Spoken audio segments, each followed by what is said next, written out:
ఎస్ఎండిసి ప్రేక్షకులకు నమస్కారం. నేటి వార్తలకు స్వాగతం.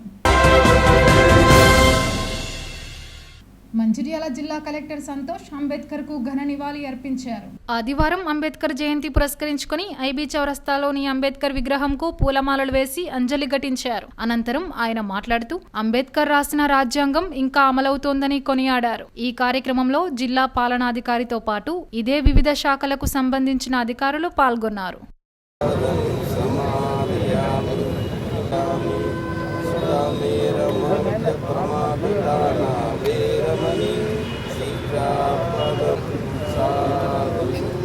जोहार परम पूज्य डॉक्टर बाबा साहेब अम्बेडकर।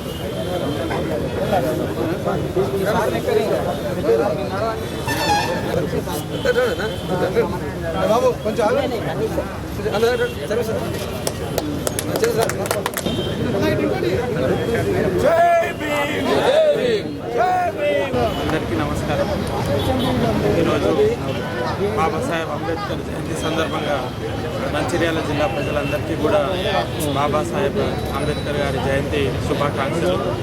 ఈరోజు మన అందరము స్వేచ్ఛగా అందరికీ ఈక్వల్గా బతుకుతున్నామంటే దానికి కారణం బాబాసాహెబ్ అంబేద్కర్ గారు. మనకి రాజ్యాంగం ఇవ్వడమే కాకుండా బడుగు బలహీన వర్గాలకు, అణగారిన వర్గాలకు అందరికీ కూడా ఈక్వాలిటీ ఉండాలి, అందరికీ రిజర్వేషన్స్ ఉండాలని చెప్పేసి ఆయన చేసిన పోరాటం వల్లనే ఈరోజు చాలా బడుగు బలహీన వర్గాలు కూడా పై స్థాయికి వెళ్ళి ఆర్థికంగా, సామాజికంగా, లేకపోతే రాజకీయంగా అన్ని రంగాల్లో ముందు రంగాల్లో ఉన్నారంటే ఆయన ముఖ్య కారణం. ఈ సందర్భంగా ఆయనను గుర్తు చేసుకుంటూ ఆయన పాటించిన విలువలు ఏదైతే ఉన్నాయో, ఆయన చేసిన ఆ సమాజ సేవ ఏదైతే ఉందో అది గుర్తు చేసుకుంటే ఆయన బాటలో మనం కూడా అందరూ ఈక్వల్ అని, ఎక్కడ ఎటువంటి అన్టచబిలిటీ ఉండకూడదని, ప్రతి ఒక్కరు కూడా ఆర్థికంగా, సామాజికంగా, రాజకీయంగా కూడా పైకి రావాలి. బడుగు బలహీన వర్గాలు, అణగారిన వర్గాలు అందరూ కూడా ఆర్థికంగా, సామాజికంగా పైకి రావాలని కోరుకుంటూ ఆయన బాటలో మనందరం నడవాలని కోరుకుంటూ ఈ సందర్భంగా మరొకసారి మంచిర్యాల జిల్లా ప్రజలందరికీ కూడా బాబాసాహెబ్ జయంతి శుభాకాంక్షలు. రాజ్యాంగ నిర్మాత డాక్టర్ బిఆర్ అంబేద్కర్ జయంతి సందర్భంగా ఐబీ చౌరస్తాలోని అంబేద్కర్ కు ఎమ్మెల్యే కొక్కిరాల ప్రేమసాగర్ రావు ఘనంగా నివాళులర్పించారు. ఆదివారం ఐబీ చౌరస్తాలోని అంబేద్కర్ విగ్రహానికి పూలమాలలు వేసి అంజలి ఘటించారు. ఎమ్మెల్యేతో పాటు municipal chairman doctor Ravula Uppalaiah, Congress శ్రేణులు అంబేద్కర్ కు అంజలి ఘటించారు. ఈ సందర్భంగా ఎమ్మెల్యే మీడియాతో మాట్లాడుతూ అంబేద్కర్ కృషి ఫలితంగా బడుగు బలహీన వర్గాల ప్రజలకు రాజ్యాంగ హక్కులు లభించాయని అన్నారు. అంబేద్కర్ ఆశయాలను కాంగ్రెస్ అమలు చేసి బడుగు వర్గాలకు అండగా నిలిచిందన్నారు. బీజేపీ మతం పేరుతో ప్రజల మధ్య అంతరం సృష్టిస్తోందని విమర్శించారు. ఈ కార్యక్రమంలో కాంగ్రెస్ పట్టణ అధ్యక్షుడు తూముల నరేష్, పిసిసి ప్రధాన కార్యదర్శి చిట్ల సత్యనారాయణ, నాయకులు బానేష్, జోగుల సదానందం తదితరులు పాల్గొన్నారు.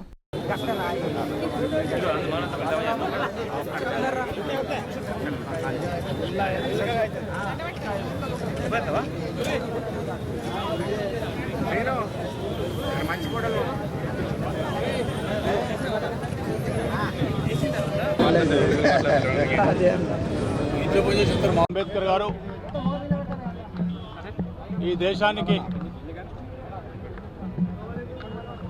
ఆ రోజుల్లో 1940-50 దశకంలో దళితులైనా కూడా కష్టపడి చదువుకొని లండన్ వరకు జ్ఞానతిప్పలకు పోయి చదువుకొని వచ్చి నా దేశానికి ఏదో చేయాలని ఒక తపనతో వచ్చిన మనిషి.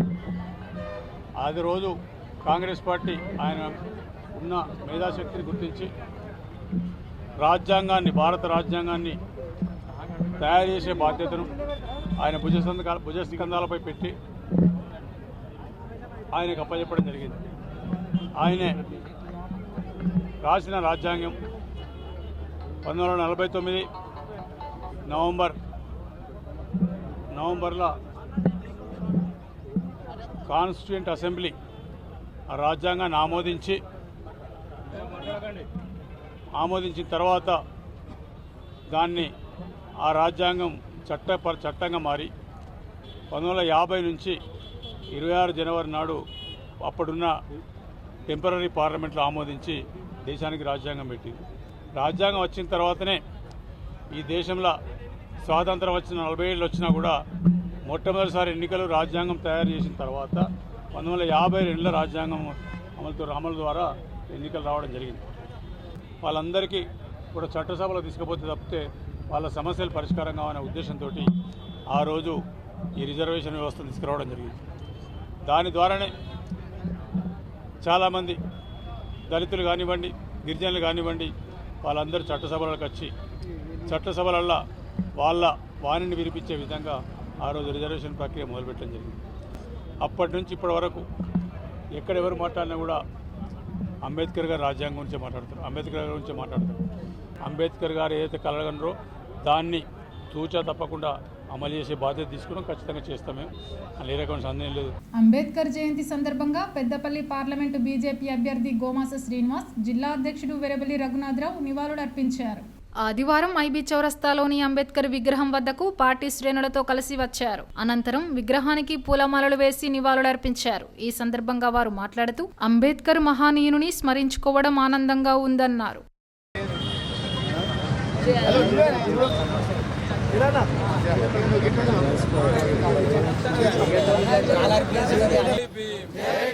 కొనసాగిద్దాం కొనసాగిద్దాం కొనసాగిద్దాం కొనసాగిద్దాం.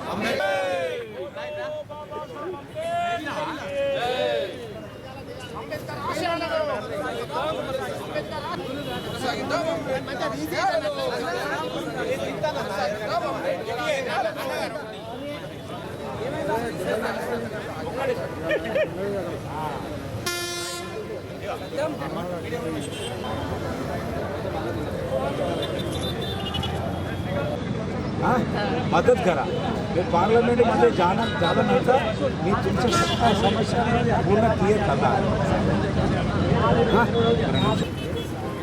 జై భీమ్. అంబేద్కర్ గారి జయంతి సందర్భంగా మంచిర్యాల జిల్లా ప్రజలందరికీ కూడా శుభాకాంక్షలు. ఈరోజు మనము వారికి నిజమైన నివాళులు ఈ జిల్లాలో అన్ని వర్గాలను, ముఖ్యంగా అంబేద్కర్ గారి వారి ఏదైతే ఆలోచన ఉంది రాజ్యాంగం పట్ల, బడుగు బలహీన వర్గాల పట్ల అన్ని వర్గాలను డెవలప్ చేయాలి. ఆర్థిక పరంగా, విద్యాపరంగా, ఉద్యోగపరంగా, రాజకీయ పరంగా అన్ని విధాలా కూడా అందరినీ డెవలప్ చేయాలని అంబేద్కర్ గారు ఏదైతే కలలు కన్నారో ఆ కలలను నిజం చేయాల్సిన బాధ్యత మనందరి మీద ఉంది. అంబేద్కర్ గారి ఆశయాలను కొనసాగిస్తూ ఇవాళ మన దగ్గర చూసుకుంటే ఎస్సీ రిజర్వేషన్ అనేది రాజకీయ పరంగా ఒకటో రెండో కుటుంబాలు డబ్బులు ఉన్నాయి కదా అని చెప్పి ఆ ఒకటే కుటుంబము ఈ జిల్లాలో ఉన్న ఎమ్మెల్యేలను, ఎంపీలను అన్నిటిని కూడా డబ్బులతోటి కంట్రోల్ చేస్తుంది. నిజమైన దళితులు ఎవరైతే ఇన్ని సంవత్సరాల నుంచి పోరాటం చేస్తుంటారో అర్హులైన దళితులు వాళ్ళందరికీ కూడా హక్కులను కలిగించాలి, వాళ్ళందరికీ కూడా రాజ్యాంగ పరంగా మనం ముందుకు తీసుకెళ్ళాలి. అట్లా చేసినప్పుడే అంబేద్కర్ గారి ఆశయాలు నిజంగా నెరవేరినట్టని నేను భావిస్తూ మనమందరం కూడా రాబోయే రోజుల్లో అందరి గురించి పోరాడాలి. ప్రతి ఒక్కరికి అన్ని విధాలుగా కూడా డెవలప్ చేయడానికి మనం కష్టపడాలి. అంబేద్కర్ గారి ఆశయాల కొరకు మనం అందరం కష్టపడి ఈ జిల్లాలో కూడా ప్రతి ఒక్కరిని కలుపుకొని ముందుకు తీసుకెళ్దాం. ప్రభుత్వ ఫలాలు, ప్రభుత్వం రాజ్యాంగంలో చేకూర్చిన హక్కులు అందరికీ అందేలాగా మనం అందరం కూడా కష్టపడదామని ఈ సందర్భంగా అందరినీ కోరుతూ జై భీమ్. పరం పూజ్య బాబాసాహెబ్ అంబేద్కర్ గారి 133వ జయంతి సందర్భంగా దేశంలో ఉన్నటువంటి ప్రజలందరూ బాబాసాహెబ్ అంబేద్కర్ జయంతి వేడుకలు జరుపుకున్నటువంటి సందర్భంలో ఈ దేశంలోనే కాకుండా ప్రపంచంలోనే ఈరోజు చాలా పెద్ద ఎత్తున బాబాసాహెబ్ అంబేద్కర్ గారి జయంతి వేడుకలు జరుగుతున్నాయి. బాబాసాహెబ్ అంబేద్కర్ గారు ఏ కులానికో ఏ మతానికో సంబంధించిన వ్యక్తి కాదు. బాబాసాహెబ్ అంబేద్కర్ గారు ప్రపంచంలోనే మానవవాది, మానవతావాది. ఈ మానవతావాది జాతి నిర్మాణం కోసం, ఈ ప్రపంచం యొక్క జాతి ఐక్యత కోసం, ప్రపంచంలో పుట్టినటువంటి మానవ జాతి నిర్మాణం కోసం పనిచేసినటువంటి వ్యక్తి.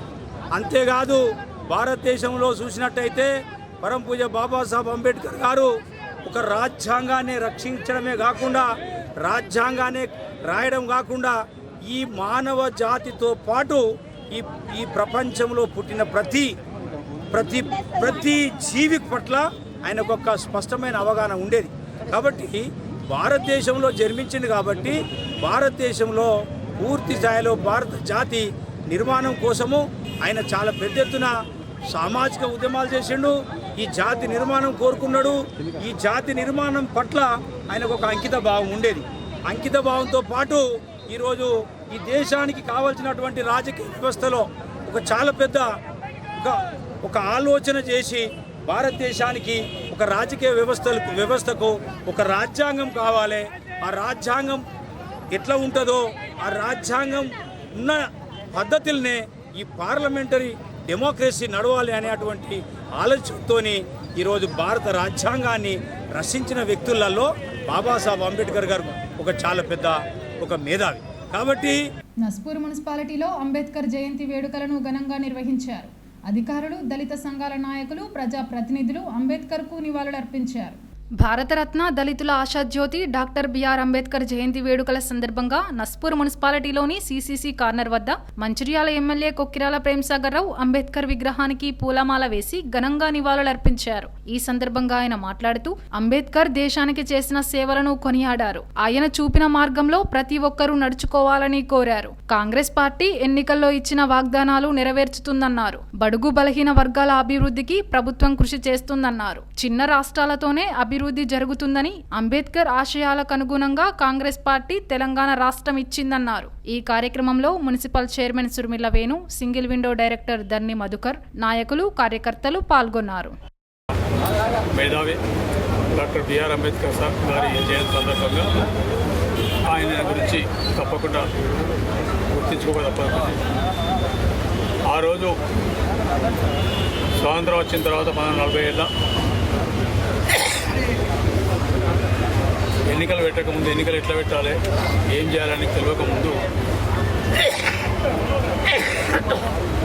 ఆ రోజు అప్పుడున్న ప్రధానమంత్రి పండిత్ జవహర్లాల్ నెహ్రూ గారు, తర్వాత constituency assembly chairman doctor Babu Rajendra Prasad గారు, వీళ్ళందరూ కలిసి కూర్చుండి ఒక దళిత నుంచి ఒక మేధావి వచ్చింది. ఆ మేధావికి ఈ బాధ్యత చెప్తే సమాజంలో ఉన్న అన్ని కులాలు, అన్ని మతాలు, అన్ని ప్రాంతాల వారికి న్యాయం జరుగుతుంది అనే ఒక ఆలోచనతోటి భారత రాజ్యాంగాన్ని తయారు చేసే బాధ్యతను ఆ రోజు అంబేద్కర్ గారికి అప్పచెప్పి కాన్స్టిట్యూషన్ అసెంబ్లీ. ఆ తర్వాత దాదాపు 2 సంవత్సరాలు ఈ దేశంలో ఉన్న 3600 సభలలో ఆయన పోయి తెలుసుకొని వాస్తవ పరిస్థితులు భూమి మీద గ్రౌండ్ రియాలిటీ తెలుసుకొని ఎక్కడ ఏ సమస్య ఉన్నాయి, ప్రాంతాల మధ్య, భాషల మధ్య, కులాల మధ్య, మతాల మధ్య ఎవరెవరికి కింది వర్గాలు ఉన్నాయని తెలుసుకొని చేసిన తర్వాత ఆయన రాజ్యాంగం తయారు చేసిన తర్వాత చూసి మొత్తం ప్రపంచం అబ్బరపడే విధంగా రాజ్యాంగం ఉంది అని చెప్పి ఆ రోజు 26 నవంబర్ అనుకుంటా 1949లో ఆ రాజ్యాంగాన్ని కాన్స్టిట్యూంట్ అసెంబ్లీ ఎవరైతే బాధ్యత పెంచారో వాళ్ళందరూ కలిసి ఆమోదింపజేసి దాన్ని అమలు చేయడం అనేది జనవరి 26 నాడు. అందుకే చెప్తాం మన ఇవాళ రిపబ్లిక్ దినోత్సవం అని. సో 26 జనవరి నుంచి ఆ రాజ్యాంగం అమలుకి వచ్చింది. అంబేద్కర్ గారు రాజ్యాంగం రాసిన తర్వాతనే మొట్టమొదటి ఎన్నికలు ఈ భారతదేశంలో 1952లో జరిగినాయి. రాజ్యాంగం రాసిన తర్వాతనే ఎన్నికలు జరిగినాయి. అంటే రాజ్యాంగానికి ఎంత ముఖ్యమైనది, రాజ్యాంగం ఎంత ముఖ్యమైనది అది దాన్ని బట్టి అర్థమవుతుంది. అంతకుముందు ఎన్నికలు 1940లో మనం గెలిచిన మనం ఇండిపెండెన్స్ వచ్చిన తర్వాత కూడా ఆ రోజు అందరూ కలిసి ఉన్నదాన్ని కలిసి సీనియర్లను తీసుకొచ్చి చేయడం జరిగింది. 1950లో మొట్టమొదటిసారి ఎన్నికలు జరిగింది. రాజ్యాంగం రాసేటప్పుడు ఆయన చేసిన పనులు ఏంటంటే ఏ ప్రాంతాలకు ఇబ్బంది ఉన్నది, ఏ కులాలకు ఇబ్బంది ఉన్నది, ఏ మతాలకు ఇబ్బంది ఉన్నది, ఎవరిని అంటే ఆయన ఉద్దేశం ఏంటంటే రాజ్యాంగం అందరికీ కులాలకు, మతాలకు అంటే రిలీజియన్ కానీ, లేకపోతే టెంపుల్లు కానీ, లేకపోతే గుళ్ళు కానీ, మసీదులు కానీ, చర్చిలు కానీ, ఇవన్నీ రాజ్యాంగం ఆర్టికల్ 25 నుంచి 27 వరకు అవే. ఎవరైనా ఏ కులమైన ఉండొచ్చు, ఏ మతమైన ఉండొచ్చు, ఎక్కడైనా పోవచ్చు, ఎక్కడికైనా పోవచ్చు అని సపరేట్. ఎడ్యుకేషన్ గురించి రాసిండు, పౌర హక్కుల గురించి రాసిండు. అంటే దేశంలో ఉండే ప్రతి పౌరుల గురించి ఆలోచించి అంటే పూర్తి చిన్న వాని గురించి ఆలోచించి రాయడం జరిగింది. దాంట్లో ఆ రోజు రిజర్వేషన్లు పెట్టిన ఉద్దేశం ఏంటంటే ఈ సమాజంలో 50% పైన మంది, 50-60% మంది సమాజానికి దూరంగా ఉన్నారు. సమాజంలో పూర్తిగా చిన్నతో దూరపడుతున్నారు. కాబట్టి వాళ్ళందరూ కూడా పైకి తీసుకొస్తే వాళ్ళు కూడా ఒక సమాజంలోకి వచ్చి లెవెల్ ప్లేయింగ్ ఫీల్డ్ అంటే సమాన హక్కులు, సమానమైన న్యాయం జరగడానికి ఉద్దేశంతో ఆ రోజు రిజర్వేషన్లు పెట్టడం జరిగింది. ఆ రిజర్వేషన్ల ఫలితమే ఇవాళ పిల్లవాడు వేరే ఇక్కడ మున్సిపల్ చైర్మన్ అయ్యాడు. లేకపోతే అవకాశం లేదు. పెట్టిన తర్వాత ఆ తర్వాత చాలా జరిగినాయి. కాంగ్రెస్ పార్టీ మొదటి నుంచి ఒకటే పట్టు ఒకటి దానికి ఉన్నది. రిజర్వేషన్లు ఆయన పెట్టినప్పుడు 10 సంవత్సరాలు పెట్టాడు. దాన్ని కాంగ్రెస్ పార్టీ దాదాపు ప్రతి 10 సంవత్సరాల కోసం పెంచుకుంటుంది. ఎందుకంటే ఆయన అనుకున్న పర్పస్ ఇంతవరకు జరగలేదు. ఆ పర్పస్ జరిగే వరకు ఈ రిజర్వేషన్ చేయాలని ఉద్దేశంతో పెంచుకుంటూ వచ్చినాం. ఇవాళ గడిచిన 10 సంవత్సరాల నుంచి ఈ దేశంలో అంబేద్కర్ సిద్ధాంతాన్ని, రాజ్యాంగాన్ని మొత్తం చిల్లులో పొడిచి దాన్ని గతం పట్టించే పోగొట్టు నడుస్తుంది. కాబట్టి ఇవాళ ఉన్న సమాజంలో ఉన్న దళితులు కానీ, గిరిజనులు కానీ, మైనార్టీలు కానీ అందరూ కలిసి ఒక్కతాటి మీదకి వచ్చి ఈ ప్రయత్నాన్ని ఆపాల్సిన అవసరం ఉన్నది. ఖచ్చితంగా ఈ ప్రయత్నం ఆపకపోతే వాళ్ళు 370 సీట్లు వస్తే రాజ్యాంగాన్ని మార్చే సిద్ధమైన వాళ్ళు. వాళ్ళ దృష్టిలో, బీజేపీ వాళ్ళ దృష్టిలో డబ్బులున్న వాళ్ళే ఈ దేశంలో బతకాలి, ఈ దేశంలో నడవాలి, అన్ని అధికారాలు డబ్బులన్నీ వాళ్ళ చేతులు ఉండాలనే పార్టీ బీజేపీ పార్టీ. దానికి వత్తాసు వస్తున్న పార్టీ టీఆర్ఎస్ పార్టీ. ఇంతకుముందు ఇక్కడ చూసిన రాజ్యాంగం మార్చకుండా ఆపుతారట. వాళ్ళకి 17 సీట్లు ఒక్కటితో వాళ్ళకి అకౌంట్ ఓపెన్ చేసే పరిస్థితి లేదు. అంతగానో గొప్పలు అయితే 10 సంవత్సరాల అధికారం ఉన్నప్పుడు పార్లమెంట్లో ఎన్ని బిల్లులు పాస్ అని ఒక్క బిల్లు కన్నా టీఆర్ఎస్ వాళ్ళు అపోజ్ చేసిందా? ప్రతి బిల్లుకు టీఆర్ఎస్ వాళ్ళు సపోర్ట్ చేసింది. సపోర్ట్ చేసినట్టు అర్థమైంది బీజేపీకి ఏటీం బీటీం అది. ఇంకో పక్క మైనార్టీస్ ఎంఐఎం వాళ్ళు కూడా ఎక్కడెక్కడైతే ముస్లిం ఓటు తీయాలనుకుంటున్నాడు బీజేపీ పెడతారు. ఈ రకంగా సమాజాన్ని ముక్కలు చేసి ముక్కలు చేసి దేశాన్ని ముక్కలు చేసే ప్రయత్నం జరుగుతుంది. దీన్ని ఆపాల్సిన అవసరం ఉంది అందరికీ. ఖచ్చితంగా దానికి దళితులు, గిరిజనులు, మైనార్టీలు, బలహీన వర్గాలు అందరూ వస్తే వీళ్ళందరూ ఒక్క దాటి నుంచి వస్తారు. రావేది ఇండియా కూటమి రేపు అధికారంలోకి వచ్చినప్పుడు మాత్రమే ఈ దేశంలో అందరికీ న్యాయం జరుగుతుంది. ఇవాళ బలహీన వర్గాల నుంచి మాట్లాడుతున్న రోజాలు మరి 10 ఏళ్ళైంది అధికారంలోకి వచ్చి మీరు బలహీన వర్గాల జనాభా లెక్కలు చేయలేదు. ఇవాళ ఈ రాష్ట్రంలో మొట్టమొదటిసారి, దేశంలో మొట్టమొదటిసారిగా అసెంబ్లీలో తీర్మానం చేసి ఈ పార్లమెంట్ ఎన్నికల తర్వాత బలహీన వర్గాల జనాభా లెక్కలకు సిద్ధమైన అసెంబ్లీ ఆమోదించింది యునానిమస్గా. ఖచ్చితంగా కాంగ్రెస్ పార్టీకి అందరు కావాలి. మేము ఎప్పటివరకు అయితే ఈ సమాజంలో ఉన్న సమతుల్యం లేదు, ఆ సమతుల్యం వచ్చే వరకు కాంగ్రెస్ పార్టీ పోరాటం ఏదైతే సిద్ధాంతం మీద నిలవడో ఆ సిద్ధాంతం ఆగది, ఆ పోరాటం ఆగది. ఖచ్చితంగా అందరినీ లెవెల్ ప్లేయింగ్ ఫీల్డ్ తీసుకొచ్చే వరకు కూడా ఖచ్చితంగా అదే తీసుకోవాలి.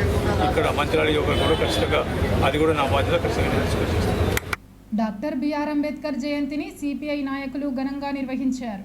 సిసిసి కార్నర్ వద్ద ఆ పార్టీ నాయకులు అంబేద్కర్ విగ్రహానికి పూలమాలలేసి నివాళులర్పించారు. అనంతరం మండల కార్యదర్శి జోగుల మల్లయ్య, జిల్లా కార్యవర్గ సభ్యులు మేకలదాసు మాట్లాడుతూ అంబేద్కర్ దేశానికి చేసిన సేవలను కొనియాడారు. పార్లమెంటు ఎన్నికల్లో బీజేపీకి మెజారిటీ స్థానాలు వస్తే రాజ్యాంగాన్ని మారుస్తామని బహటంగా ప్రకటించడాన్ని సిపిఐ తప్పుబడుతుందన్నారు. ప్రపంచంలో ప్రజలు ప్రజాస్వామ్యయుతంగా జీవిస్తున్నారంటే అది అంబేద్కర్ కృషి వల్లనేనని బీజేపీ నాయకులు ఇది గుర్తుంచుకోవాలని హితవు పలికారు. ఈ కార్యక్రమంలో నాయకులు కారుకూరి నగేష్, మిరియాల రాజేశ్వరరావు, సురేష్, చంద్రమోహన్, నరసింగరావు, లచ్చిరెడ్డి, కోడి వెంకన్న, శాస్త్రి తదితరులు పాల్గొన్నారు.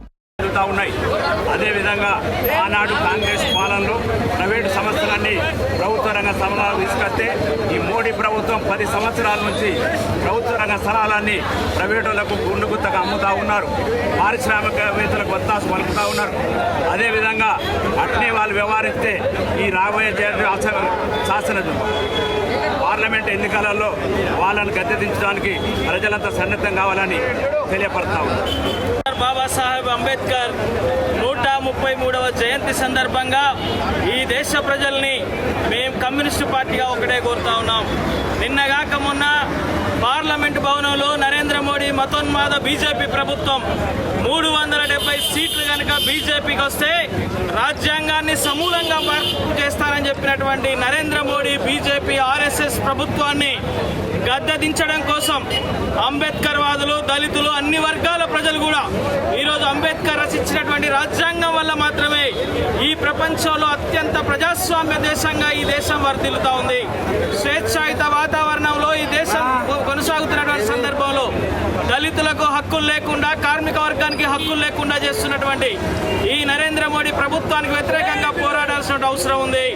అదేవిధంగా రాజ్యాంగాన్ని సమూలంగా మార్పులు చేస్తానని చెప్పినటువంటి నరేంద్ర మోడీ బీజేపీ ప్రభుత్వాన్ని గద్దెదించడం కోసం అన్ని వర్గాల ప్రజలు ముందుకు రావాలని, అదే అంబేద్కర్కు నిజమైన నివాళి అని చెప్పేసి కమ్యూనిస్టు పార్టీగా తెలియజేస్తా ఉన్నాం.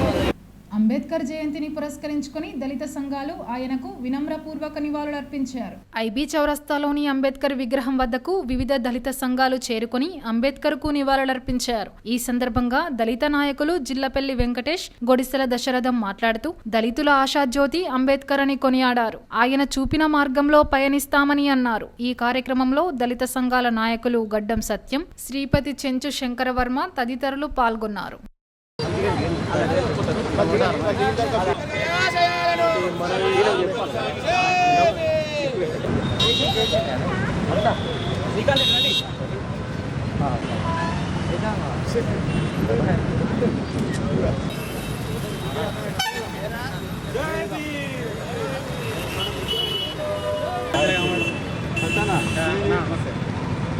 ఈరోజు భారతీయ సమాజంలో బానిసత్వం నుంచి బయటపడేసిన బాబాసాహెబ్ అంబేద్కర్ 133వ జయంతి సందర్భంగా అందరికీ జైభీములు తెలియజేస్తున్నాను. బాబాసాహెబ్ అంబేద్కర్ గారు ప్రధానంగా 3 వ్యవస్థలను ఏర్పాటు చేసిండ్రు ప్రజాస్వామ్యంలో: శాసన వ్యవస్థ, న్యాయ వ్యవస్థ, పాలన వ్యవస్థ. శాసన వ్యవస్థ ప్రధానంగా చట్టాలు తయారు చేసి రూపకల్పన చేసి పాలనా వ్యవస్థకి ఇస్తే పాలన వ్యవస్థ వారిని అమలు చేసేది. పాలనా వ్యవస్థ, శాసన వ్యవస్థ కనుక ఏదన్నా మిస్టేకు అంటే పొరపాట్లు చేస్తే దానికి ప్రధానంగా శాసన వ్యవస్థ అనేది ఉన్నది, న్యాయ వ్యవస్థ ఉన్నది. ఈ న్యాయ వ్యవస్థలో ప్రధానంగా మనము ప్రాథమిక హక్కులు భారతీయ సమాజంలో బాబాసాహెబ్ అంబేద్కర్ కల్పించింది కాబట్టి ప్రధానంగా మనము మాండమాస్ ద్వారా కానీ ప్రాథమిక హక్కుల ద్వారా కానీ నిమ్న వర్గాలకు మనకు న్యాయం చేయాలంటే బాబాసాహెబ్ అంబేద్కర్ మరొకసారి స్మరించుకోవాలని గుర్తు చేస్తూ పేరున జైభీములు తెలియజేస్తున్నాం.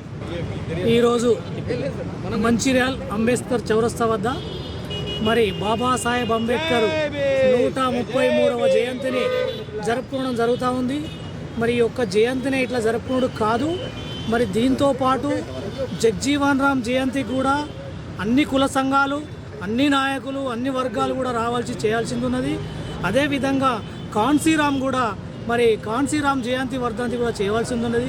అదేవిధంగా ఇలా మా బీసీ సోదరులు అయితే ముస్లిం, ఎస్సీ అన్ని బడుగు బలహీన వర్గాలు అన్నీ కూడా జ్యోతిరావు పూలేను కూడా మరి పెద్ద మొత్తంలో మరి చేయవలసి ఉంది.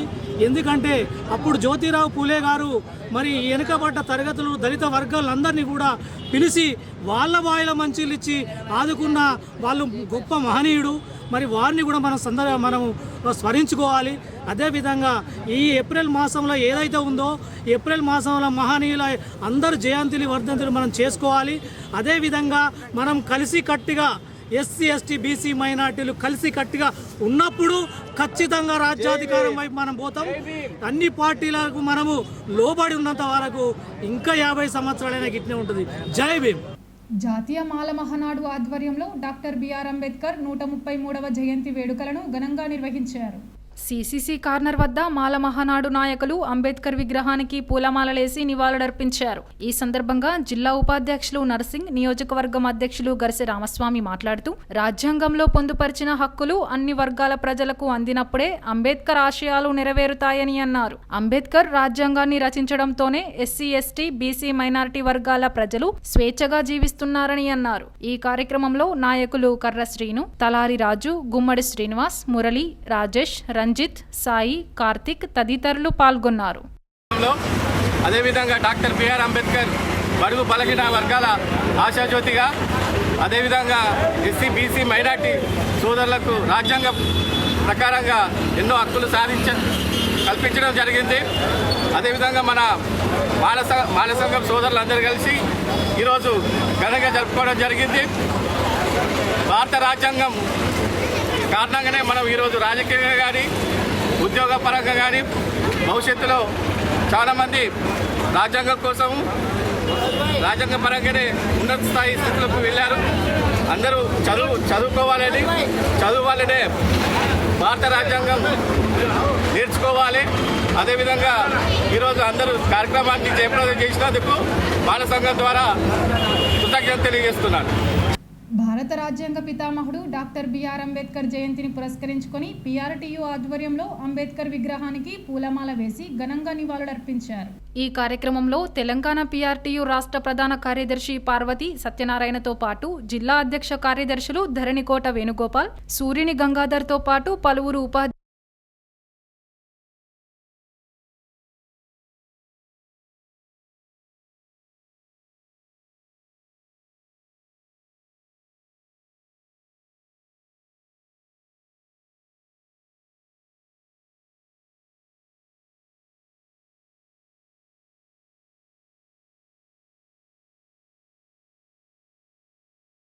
నేటి ఎస్ఎండిసి న్యూస్ ఇంతటితో సమాప్తం. తిరిగి ప్రసారం అయ్యే ఎస్ఎండిసి న్యూస్లో మళ్ళీ కలుద్దాం. అంతవరకు సెలవు. నమస్కారం.